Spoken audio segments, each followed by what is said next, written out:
গল্পের শুরুটা ছিল চলতি বছরের জানুয়ারিতে, তবে 6 মাস পর হঠাৎ করেই আলোচনায় আসে ভিডিওটি। মাত্র 20 সেকেন্ডের একটি ছোট্ট ভিডিও আপলোড করা হয় টিকটকে। ভিডিওতে দেখা যায় ছোট্ট বালক রায়ান আরকান দিখা দাঁড়িয়ে আছে নৌকার মাথায়, মাঝিদের উল্লাসের মধ্যে ছন্দ মিলিয়ে নাচছে আপন ভঙ্গিতে। কয়েকদিনের মধ্যে লাখো মানুষ এই ভিডিও সামাজিক যোগাযোগ মাধ্যমে শেয়ার করে শোরগোল তুলে বিশ্বজুড়ে। এমনকি অ্যালেক্স আলবান, মার্ক মার্কেজের মতো বিশ্বখ্যাত ক্রীড়াবিদও অনুকরণ করলেন তার নাচের ভঙ্গি। কিন্তু আজকে কেন আবার তাকে নিয়ে এত কথা? কারণ সেই ভিডিওর গল্প থেমে থাকেনি শুধু অনলাইনের ভিউ আর লাইকে।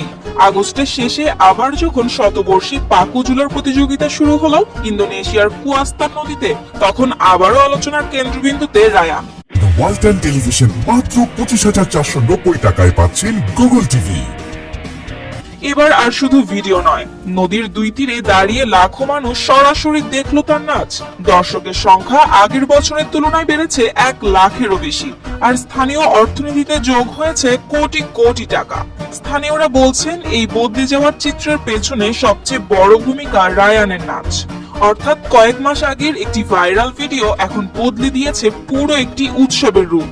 এক শিশুর নাচ পর্যটনকে দিয়েছে নতুন মাত্রা।